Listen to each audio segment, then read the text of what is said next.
The following table lists the desirable body weights in pounds for women over age 25. How much more should a 5' 3" woman weigh with a medium frame than with a small frame? Well, we'll first of all look at the table and determine how much a 5' 3" woman should weigh with a medium frame. To find this, we locate 5 feet 3 inches in the height column, and we move across to the right and we read the entry that's in the medium frame column, which is 120. So we see that for a medium frame, the desired weight is 120.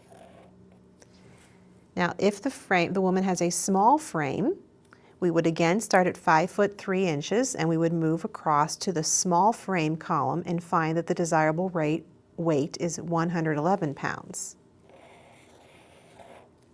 So we found the two weights. What are we supposed to do with them? Well, the question is, how much more should the woman with the medium frame weigh than the woman with the small frame?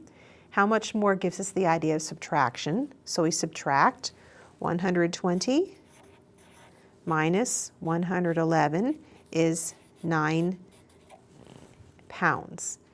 So the answer would be that the woman with the medium frame should weigh 9 pounds more than the woman with the small frame.